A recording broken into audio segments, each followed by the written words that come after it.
So good morning and good afternoon, everyone. I've got I heard a wonderful poem the other day, and I want to share it with you because I think this really applies to us here in Niken and building the Niken business. The poem is by Ella Wheeler Wilcox, and it's entitled Two Kinds of People. Perhaps you've heard of it, but it's certainly, when you think of humans being more, but also when you think of building a business, I think this is very, very relevant. One of the fundamental activities, of course, we often, as we come in, if we're new to network marketing, think there are two critical activities: recruitment and gathering customers. Or, to break it down, gather customers and gather customer gatherers. Yeah. But there is a third activity which is really, really important, which is really what helps people to succeed and create the residual income that they join the business for. And that is the ability to build a team. I've seen many people come in and be great retailers and not get great income. They'll have a little bit that comes from retail, but it'll be capped. Others that are great at recruiting, but if they're the only ones doing it, if they're not creating duplication, then there is a problem again, isn't there? And they can experience burnout, which is not what you join the business for. The ability to be able to create a team and get duplication is fundamental. And so with that team building mindset at the forefront of our minds, I want to share this poem, and I want you to think as you go what the two types of people may be. Of course, it explains it halfway through, but let's see if you can jump ahead of the curve. There are two kinds of people on earth today, just two kinds of people, no more, I say. Not the sinner and saint, for it's well understood that the good are half bad and the bad are half good. Not the rich and the poor, for to rate a man's wealth, you must first know the state of his conscience and health. Not the humble and proud, for in life's little span, who puts on vain airs is not counted a man. Not the happy and sad, for the swift flying years bring each man his laughter and each man his tears. No, the two kinds of people on earth, I mean, are the people who lift and the people who lean. Wherever you go, you'll find that earth's masses are always divided in just these two classes. And oddly enough, you will find too, I ween, there's only one lifter to 20 who lean. In which class are you? Are you easing the load of overtaxed lifters who toil down the road? Or are you a leaner who lets others bear your portion of labor and worry and care? I really like that poem. I think it gives us great context as to the importance of playing our part in learning to lift. Now, lifting, of course, is essentially leading, isn't it? And I wanted to share with you today, as I sat there and thought about that, I thought, what are some ways that in Niken we can really lift others?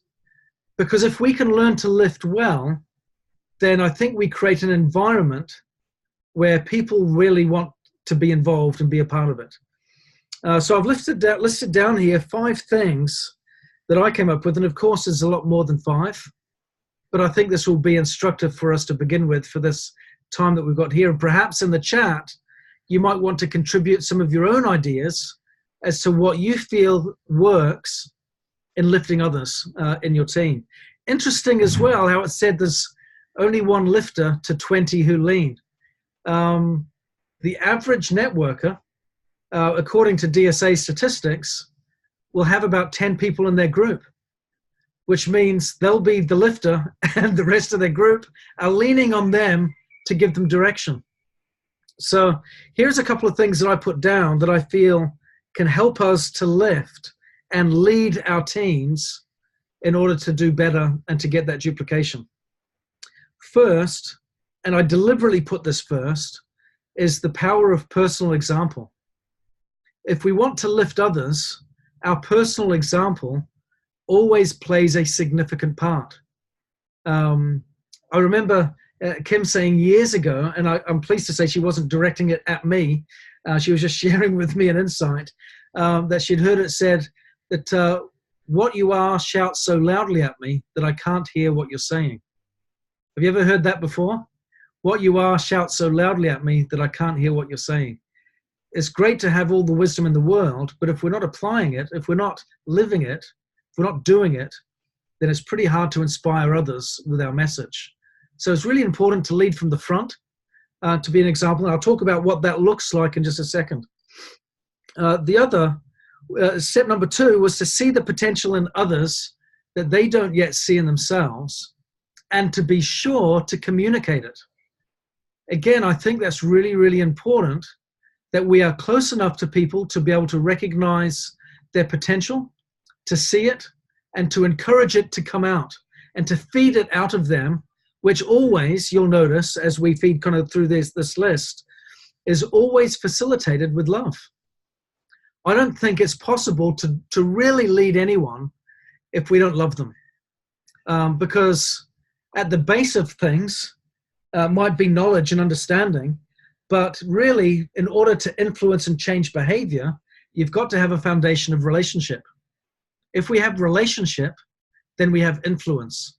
And if we have relationship, then we have love. So mutual love, trust, and respect leads to positive influence. So it's important that we make that connection in our role as leaders. So see the potential in others and let them know it. Step number 3, closely aligned with that, of course, to celebrate successes. And we've got the typical successes that we celebrate in NICAN, the rank advancements, the winning of different awards, the Power Start, the Entrepreneur Club, the Paragon Award, Team Kaizen, for example, that type of thing. But we want to be able to look at all the other little things that people do in order to build their business that we can jump in and recognize. And some of these require us to sit down and brainstorm, maybe get your pad out, your notebook, and write out a list of as many different things that you can look to celebrate and recognize in other people's activities to encourage them. For example, when they receive their first order, do we phone them up and celebrate? Do we even know that they've placed it? If they're brand new, hopefully we're with them when they're placing their first order, and we're facilitating that and helping that process be as smooth and comfortable for them.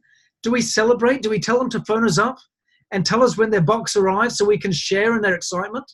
Perhaps a great way, and I love this idea, which I heard not that long ago, is get them to Facebook Live it when they get their package for the first time.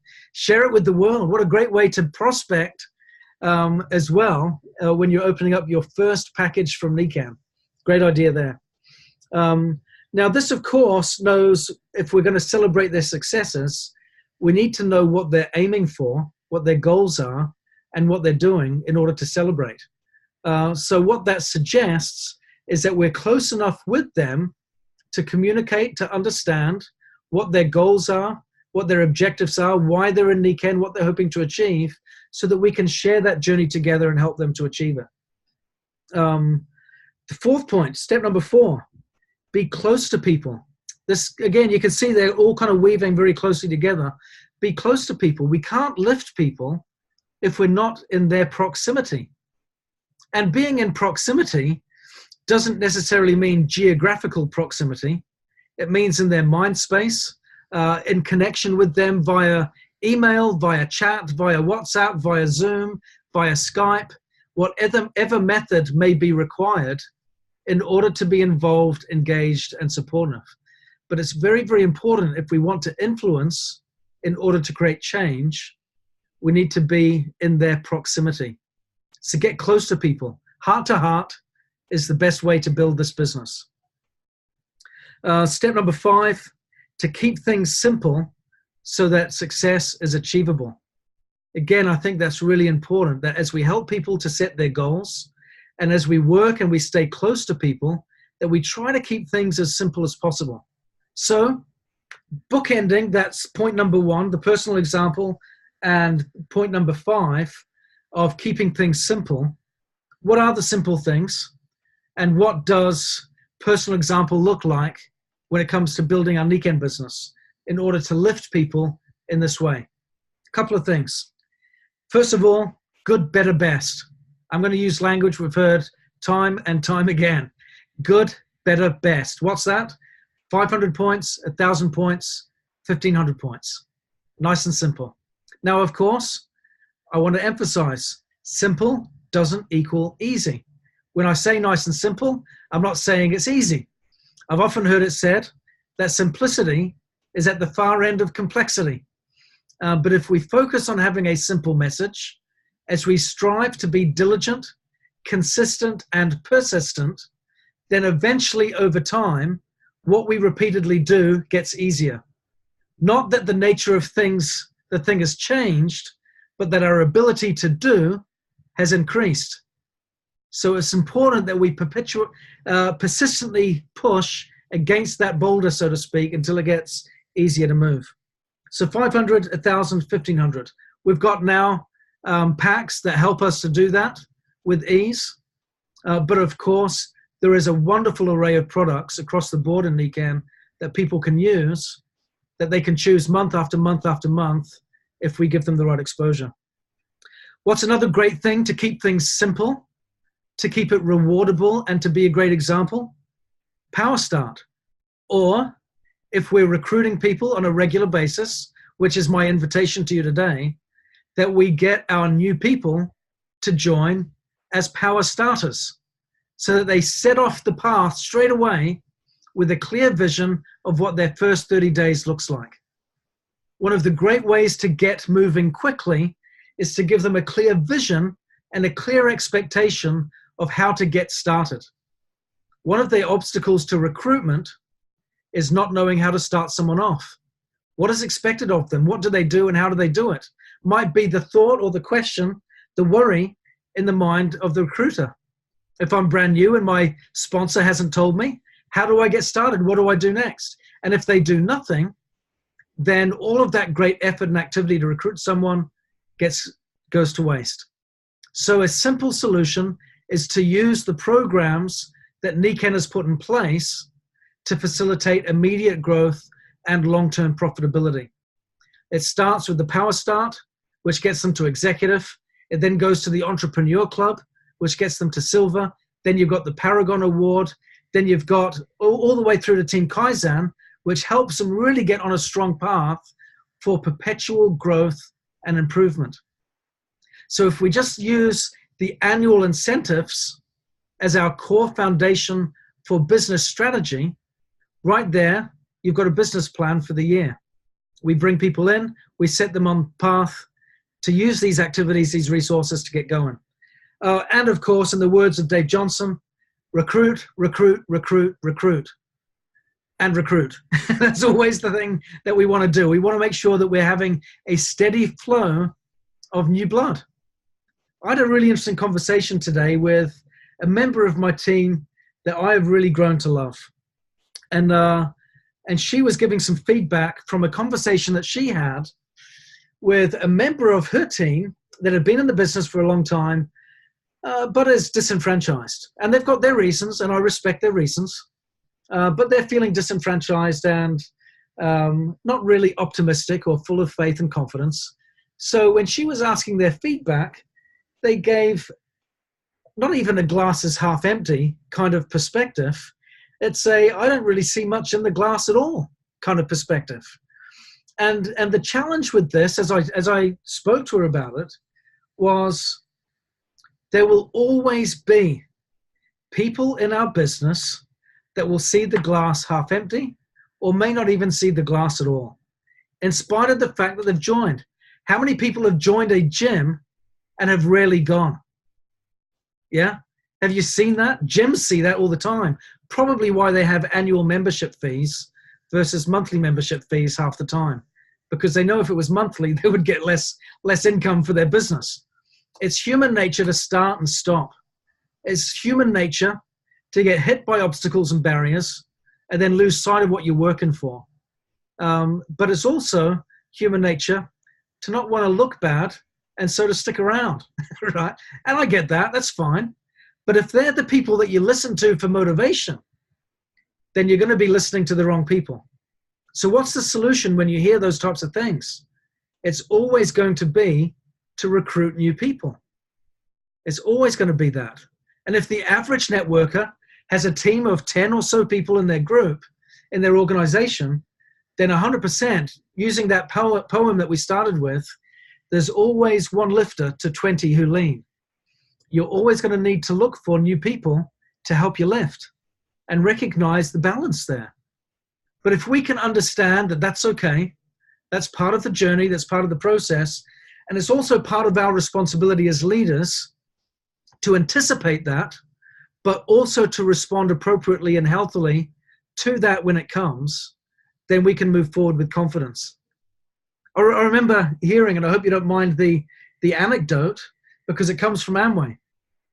I think everyone here knows I used to work for them. And on one occasion, I was at an event with Amway where Rich DeVos, who is the founder of Amway, or co-founder, was speaking. And he shared a funny story. Now, of course, Amway is one of the oldest network marketing companies around, and it's made him one of the richest men in America, right? So he's done pretty nicely out of it. So he said one day he went to church. He's a Christian. He said, I went to church one day, and he says, a man stopped me, and he saw me. He says, oh, you're that Amway guy, aren't you? And he nodded and said, yes. I don't think he quite knew which Amway guy he was, perhaps because he referred to him as the Amway guy, yeah? And he goes, you still in that thing? Right? You still in that thing? He's the owner, multi-billionaire. Yes, he's in it. And he says, yeah, I am. He said, yeah, I used to be in Amway years ago, but it didn't work out. I gave up a long time ago. It wasn't working for me. How's it working for you? He says, yeah, it's doing pretty good. The reality is, if you give up, it's not going to be working too good for you. Yeah. But if you stay the course and keep at it, persistence will always pay off. Yeah. So here are my thoughts. I've got a couple of comments here from a book that I've been reading on leadership. And I like this point. Good leaders and followers need to store up, I like this, gladness from previous experiences in order to weather out the tests and the buffetings of today and tomorrow in their relationships. Isn't that interesting? Now, this was written not from someone in Niken or in network marketing, but from a worldwide recognized leader. Good leaders and followers need to store up gladness from previous experiences in order to weather out the tests and the buffetings of today and tomorrow in their relationships. What that says is buffetings will come to all of us in leadership. It certainly does. And in followership, it certainly happens too, where our faith gets tested and our followership gets tried. In fact, one of the first indicators of a great leader is one that has learned to follow first. A great follower certainly has what it takes to become a great leader. He also says this: most followers ultimately like a leader who makes reasonable demands of them, who expects performance, and who praises and reproves accordingly. And all of this, of course, must be done in a spirit of real love. I like that. In a spirit of real love, we have healthy and appropriate expectations upon those that we serve. We have a collective reservoir of gladness from our bank of experiences that we share, that we can draw upon to weather the storms that may come to us. And we support and praise and reprove in healthy times, in healthy ways, always motivated by love. So, ladies and gentlemen, I hope this has been helpful. I know that if we put our mind to lifting, even right now, if it starts with lifting ourselves, that's a great place to start. Because often, for many of us, today perhaps, for most, that might be the starting point. Step number one is to lift myself. Start where we stand, lift ourselves onto higher ground, because it's really hard to lift someone onto higher ground if I'm not there in the first place. So let's get there first. Do that through personal example. What is the personal example? Again, by way of reminder, 500, 1,000, 1,500, good, better, best. The Power Start and the Entrepreneur Club are significant ways to get that moving. And of course, as a part of keeping things simple, to point number 5, how do we do that? We plug them into the system. It is the system that facilitates duplication. We don't need to reinvent the wheel. We simply need to jump on board and let the wheel take us forward. So let's do that. Plug into the system, good, better, best, lead by example, lead with love, lift others, play our part, and we'll make a real difference. I hope this helps. Thank you very much, and we'll speak to you next week. Bye-bye.